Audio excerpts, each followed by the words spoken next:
الشمس لما رجع إليكم بعد هذا إلى يوم القيامة. അല്ലയോ സഹോദര സഹോദരി, താഴ്ചയിൽ മുക്കിൽ പ്രിയപ്പെട്ട സഹോദരങ്ങളെ, ഇൽമിന്റെ സദസ്സിൽ ഒരുമിച്ച് കൂടിയ വിശ്വാസികളെ, നിങ്ങൾ മാത്രമല്ല ദിവസം വിളിക്കുന്നത്, എല്ലാവരെയും ദിവസം വിളിക്കുകയാണ്. കരുനാഗപ്പള്ളി ദേശത്തുള്ളവർ വിളിക്കുകയാണ്, കാസർഗോഡ് ദേശത്തുള്ളവരെ വിളിക്കുകയാണ്, കൊടുങ്ങല്ലൂരിൽ നിന്ന് ലൈവായി വാഴ്ന്നു കേട്ടുകൊണ്ടിരിക്കുന്ന സഹോദരങ്ങളെയും വിളിക്കുകയാ, എല്ലാ ഗൾഫിലുള്ള പ്രവാസികളെ ഉൾപ്പെടെ അതാ വിളിച്ചു പറയുകയാണ്, വിളിച്ചു പറയുകയാണ്, ദിവസം പറയുകയാണ്. അല്ലയോ പ്രിയപ്പെട്ട സഹോദര സഹോദരി, إذا غربت الشمس لما رجع إليكم بعد هذا إلى يوم القيامة. ദിവസമാകുന്ന ഞാൻ ഇന്നത്തെ രാത്രി കൊണ്ട് സൂര്യൻ അസ്തമിച്ചു കഴിഞ്ഞാൽ, സൂര്യൻ ഇതാ അസ്തമയ സമയത്തേക്ക് എത്തിക്കഴിഞ്ഞാൽ, നേരം പ്രദോഷത്തേക്ക് കടന്നു കഴിഞ്ഞാൽ, ഇനി ഒരിക്കലും തന്നെ ഖിയാമത്ത് നാൾ വരെ ഞാൻ തിരിച്ചു വരികയില്ല. 26-ാം തീയതിയാണ് ഈ സെപ്റ്റംബർ 26. ഇനി നമ്മുടെ ജീവിതത്തിൽ തിരിച്ചു വരുമോ സഹോദര? ചിന്തിക്കണേ ഉമ്മമാരെ, എന്തേ ചിന്താശക്തി നമ്മൾ പണയം വെച്ചു പോയോ? നമസ്കരിക്കാത്ത ഉമ്മ, നോമ്പ് പിടിക്കാതിരുന്ന സഹോദര, പരിശുദ്ധമാക്കപ്പെട്ട റമളാൻ കടന്നു വന്നിട്ട് പോലും അല്ലാഹുവിന്റെ പള്ളിയിലേക്ക് ഇബാദത്തുമായി കടന്നു വരാതെ, താല്പര്യമല്ലാതെ ഇറങ്ങി നടന്ന, കള്ളുകുടിച്ച് രസിച്ചതാകുന്ന, രമിച്ചതാകുന്ന പ്രിയപ്പെട്ട സഹോദര, നീ ചിന്തിക്കണേ, തൗബ ചെയ്യണേ. ദിവസം നിന്നോട് വിളിച്ചു പറയുകയാണ്,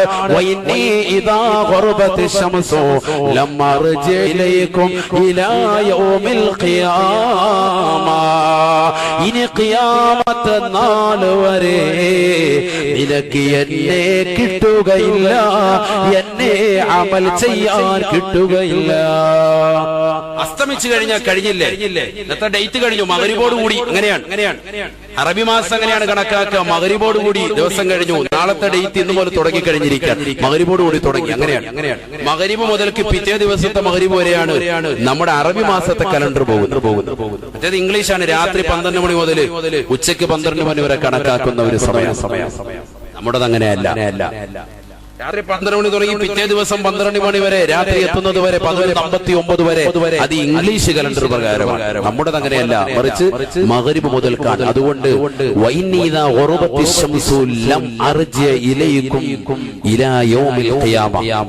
ദിവസം നമ്മളോട് പറയാൻ, അമൽ ചെയ്തില്ല എങ്കിൽ ആർക്കാ നഷ്ടപ്പെട്ടത്? നിനക്കാണ് നഷ്ടപ്പെട്ടത്, നമുക്കാണ് നഷ്ടപ്പെട്ടത്. ദിവസം പറയുന്നു, ഞാൻ ഇനി ഒരിക്കലും ഖിയാമത്ത് നാൾ വരെ മടങ്ങി വരൂല, അസ്തമയത്തോടുകൂടി ഞാൻ പോകും കേട്ടോ. ഇതെല്ലാ ദിവസവും രാവിലെ വിളിച്ചു പറയുന്നുണ്ട് മാനവനോടെന്ന് മുഹമ്മദ് റസൂലുള്ളാഹി. അല്ലാഹു മനസ്സിലാക്കി നന്മകൾ കൂടുതൽ കൂടുതൽ ചെയ്യാൻ അല്ലാഹു തൗഫീഖ് നൽകട്ടെ. സഹോദരങ്ങളെ, മരണം തീർച്ചയാണ്. ബഹുമാനപ്പെട്ട റസൂലുള്ളാഹി സ്വല്ലല്ലാഹു അലൈഹി വസല്ലമ തങ്ങൾ, അല്ലാഹുവിന്റെ റസൂൽ സ്വല്ലല്ലാഹു അലൈഹി വസല്ലമ തങ്ങൾ ഉമർ ഇബ്നുൽ ഖത്താബ് തങ്ങളുടെ മകനോട് പറഞ്ഞില്ലയോ? ഇബ്നു ഉമർ റളിയല്ലാഹു തആല നിവേദനം ചെയ്യുന്ന ഹദീസാണ്, ഇദാ അസ്ബഹത ഫലാ തന്തദിരിൽ മസാ വഇദാ അംസൈത ഫലാ തന്തദിരി സ്വബാഹ്. ഹബീബായ റസൂലുള്ളാഹി സ്വല്ലല്ലാഹു അലൈഹി വസല്ലമ തങ്ങൾ പറയുകയാണ്, പ്രഭാതം പൊട്ടിവിടർന്നു കഴിഞ്ഞാൽ, കിഴക്കൻ ചക്രവാളത്തിൽ നിന്ന് സൂര്യന്റെ പ്രഭ പൊട്ടി പുലർന്നു വരുമ്പോ, മനുഷ്യ നീ സന്തോഷിക്കേണ്ടതില്ല, സന്തോഷിക്കേണ്ടതില്ല, എനിക്കൊരു ദിവസം കൂടി ആയുസ് കിട്ടിയെന്ന് കരുതരുതേ. ഫലാ തന്തദിരിൽ മസാ, പ്രഭാതമായാൽ പ്രദോഷത്തെ നീ പ്രതീക്ഷിക്കേണ്ടതില്ല. വഇദാ അംസൈത ഫലാ തന്തദിരി സ്വബാഹ്, പ്രദോഷമായി കഴിഞ്ഞാൽ, സൂര്യൻ അസ്തമിച്ചു കഴിഞ്ഞാൽ, വൈകിട്ട് ഉറങ്ങാൻ കിടക്കുന്ന മനുഷ്യ സഹോദര, പ്രിയപ്പെട്ട സഹോദരി, നീ കരുതേണ്ടതില്ല രാവിലെ ഞാൻ നേരം വിളിപ്പിക്കുമെന്ന്. നേരം വിളിക്കുമ്പോൾ മരണപ്പെട്ടു പോയ പോയ എത്രയെത്ര സഹോദരങ്ങളുണ്ട്. തന്റെ പ്രിയപ്പെട്ട പ്രിയതമനോടൊപ്പം രസിച്ചും രമിച്ചും ജീവിച്ച് കഴിഞ്ഞ സഹോദരിയാ. രാവിലെ സുബഹിയുടെ സമയത്ത് താച്ചയിൽ ജംഗ്ഷനിൽ കടക്കുന്ന പ്രിയപ്പെട്ട സഹോദരൻ തന്റെ പ്രിയപ്പെട്ടതാകുന്ന ഭാര്യ വന്ന് വിട്ടു വിളിക്കുകയാണ്. എണീക്കണേ ഇക്ക എന്ന് പറയുകയാണ്.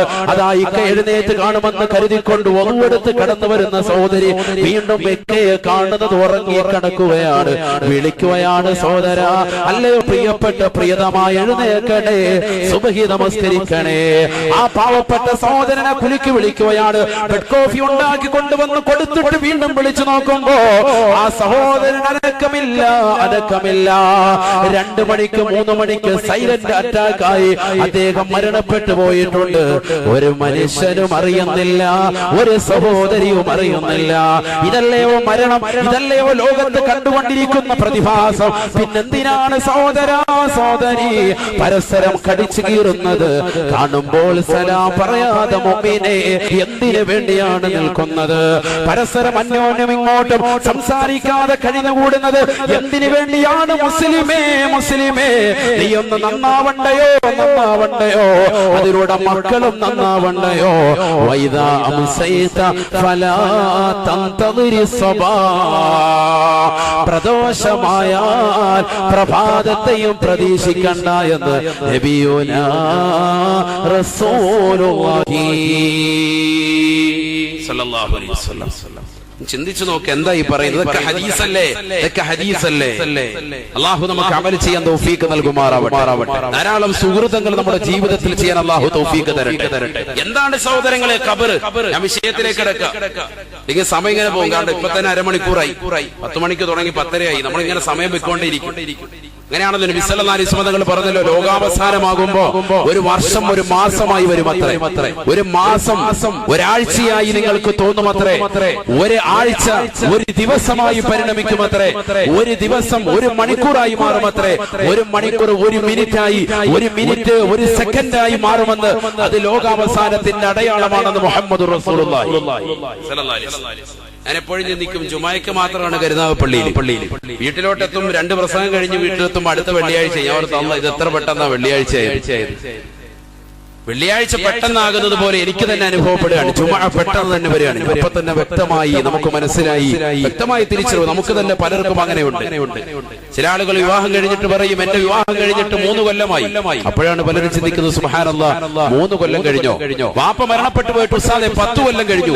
അപ്പോഴാണ് കുടുംബാദികൾ പലരും ചിന്തിക്കുന്നത് 10 കൊല്ലം കഴിഞ്ഞോ? എന്ത് പെട്ടെന്നാണ് വർഷങ്ങൾ പോകുന്നത്, ദിവസങ്ങൾ പോകുന്നത്. പക്ഷെ മനുഷ്യൻ നന്നാവുന്നില്ല. ഇത്ര സ്പീഡിൽ ദിവസം പോയിട്ട് പോലും അവന്റെ നമസ്കാരങ്ങളെ ചിട്ടയാക്കാൻ, അവന്റെ അമലുകൾക്ക് ശ്രദ്ധ പതിപ്പിക്കാൻ മാനവൻ തയ്യാറാകുന്നില്ല, സഹോദരിമാർ തയ്യാറാകുന്നില്ല. അല്ലാഹു നമ്മളെ കാത്തിരക്ഷിക്കട്ടെ. എന്താ സഹോദരങ്ങളെ ഖബർ എന്ന് പറഞ്ഞു? ഞാൻ ഖബറിനെ കുറിച്ച് പറഞ്ഞ പ്രസംഗം മുബാറക് വീഡിയോസിന്റെ സഹോദരൻ പിടിച്ചത്, അത് വളരെ റാഹത്തായ നിലയിൽ നിങ്ങൾക്കത് കിട്ടും. അത് കേട്ടിട്ടുള്ള പല സഹോദരങ്ങളുണ്ട്, ഒരുപാട് ആളുകളുണ്ട്. അതുകൊണ്ട് തന്നെ ഞാൻ ആ ഭാഗത്തിലേക്ക് കടക്കുന്നില്ല. ഒരുപാട് അതുമായി ബന്ധപ്പെട്ട തുടക്ക ഭാഗത്തിലേക്ക് ഞാൻ പോകുന്നില്ല. ഖബറിലേക്ക് ഒരു മനുഷ്യനെ കൊണ്ടുപോയി വെക്കുമ്പോ ആ ഖബറിൽ ഉണ്ടാകുന്ന ഇടുക്കം, അതിന്റെ ഞെരുക്കം, അതിന്റെ പ്രയാസങ്ങൾ, സഅദ് ഇബ്നു മുആദ് റളിയല്ലാഹു അൻഹു അടക്കമുള്ള സ്വഹാബത്തിന്റെ ഒക്കെ വളരെ ഭീമമാകുന്ന ചരിത്രം. അല്ലാഹു അത് ഞങ്ങളുടെ ജീവിതത്തിൽ മാറ്റൊരു സൃഷ്ടിച്ചതാണ്. അല്ലാഹു ഞങ്ങളെ നീ നന്നാക്കണേ അല്ലാഹ്. ഞങ്ങളുടെ ആഫിയത്ത് ഞങ്ങൾക്ക് നീ നൽകണേ അല്ലാഹ്. ഖബറിൽ ഞങ്ങൾക്ക് നീ സന്തോഷം നൽകണേ അല്ലാഹ്. നമ്മൾ പോയി കടക്കേണ്ട സ്ഥലമല്ലേ സഹോദരങ്ങളെ ഖബർ? മരിക്കും തീർച്ചയാണ്. എന്തായാലും മരണമുണ്ടാകുമെന്നുള്ള കാര്യം നമുക്ക് തീർച്ചയാണ്. കാരണം സയ്യിദുനാ റസൂലുള്ളാഹി സ്വല്ലല്ലാഹു അലൈഹി വസല്ലം തങ്ങൾ ഈ ലോകത്ത് നിന്ന് വിട പറഞ്ഞു പോയി. അഷ്റഫുൽ ഖൽഖ് മുഹമ്മദ് മുസ്തഫ സല്ലല്ലാഹു അലൈഹി വസല്ലം തങ്ങൾ വിട പറഞ്ഞതിലേക്ക് ഇനി നമ്മൾ വിട പറയുമെന്നുള്ള കാര്യം അതിൽ അവിതർക്കിതമാണ്, സുനിശ്ചിതമാണ്. അല്ലാഹു നമുക്ക് നല്ല മരണം നൽകി അനുഗ്രഹിക്കുമാറാവട്ടെ. നല്ല ദിവസത്തിൽ അല്ലാഹു നൽകി അനുഗ്രഹിക്കട്ടെ. ധാരാളം ആളുകൾ ജമാഅത്താകുന്ന നമസ്കാരത്തിന് വേണ്ടി, പരിശുദ്ധമാകപ്പെട്ട മയ്യിത്ത് നമസ്കാരത്തിന് വേണ്ടി ഒരുമിച്ച് കൂടുന്ന സ്വാലിഹീങ്ങളിൽ സാലിഹാത്തുകളുടെ ജനാസയായി അല്ലാഹു നമ്മുടെ ജനാസയെ പരിണമിപ്പിക്കുമാറാവട്ടെ. പ്രിയമുള്ള സഹോദരങ്ങളെ, അതിനുവേണ്ടി നമ്മൾ കൊതിക്കണം. കാരണം നബി സല്ലല്ലാഹു അലൈഹി വസല്ലമ തങ്ങളും മുൻപ് വേണ്ട മുൻകഴിഞ്ഞു പോയ പ്രവാചകന്മാരുടെ ദുആ എന്താ? തവഫനി മുസ്ലിമാ വഅൽഹിഖ്നി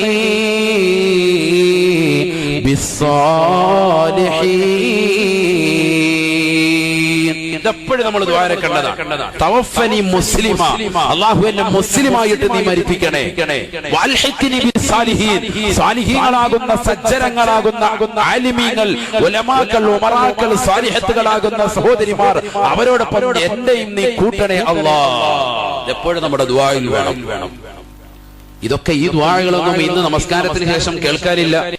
ദുആരൊക്കെ അവിടെ ഇരിക്കാനും ആരും തയ്യാറാകുന്നില്ല. ആ ഒരു അവസ്ഥയിലേക്ക് പോയിരിക്കുകയാണ്. അഊദു ബില്ലാഹ്, അല്ലാഹു കാത്തിരക്ഷിക്കട്ടെ. എത്ര നല്ല പ്രാർത്ഥനകളാണ് ഇതൊക്കെ. മുൻഗാമികൾ ചെയ്തതല്ലേ ഖുർആൻ നമ്മളെ പഠിപ്പിക്കുകയാണ്. വഫനി മുസ്ലിമൻ വൽഹിഖ്നി ബിസ്സാലിഹീൻ, മുസ്ലിമായി എന്നെ നീ മരിപ്പിക്കണേ അല്ലാഹ്. വൽഹിഖ്നി ബിസ്സാലിഹീൻ, സാലിഹീങ്ങളോടൊപ്പം എന്നെ നീ ചേർക്കണേ അല്ലാഹ്. എത്ര മഹത്തരമായ പ്രാർത്ഥനയാണ്. എന്താണ് സഹോദരങ്ങളെ ഖബർ? ഖബർ എന്താണ്? പഠിച്ചു വെച്ചോളി. ഖബറിലേക്ക് ഒരു മനുഷ്യനെ കൊണ്ടുപോയി വെക്കുമ്പോ എന്താണ് ആ ഖബറിൽ ആദ്യമായിട്ടുണ്ടാകുന്നത്? അബ്ദുല്ലാഹി ഇബ്നു മസ്ഊദ് റളിയല്ലാഹു തആല അൻഹു അല്ലാഹുവിന്റെ റസൂലിന്റെ അടുക്കൽ കടന്നു വരുകയാണ്. ഹബീബായ നബി തങ്ങളോട് ചോദിക്കുകയാണ്, യാ റസൂലല്ലാഹ്, യാ റസൂലല്ലാഹ്, മാ അവ്വലു മാ യൽഖൽ മയ്യിതു ഇദാ ദഖല ഖബറഹു, ഇദാ ദഖല ഖബറഹു.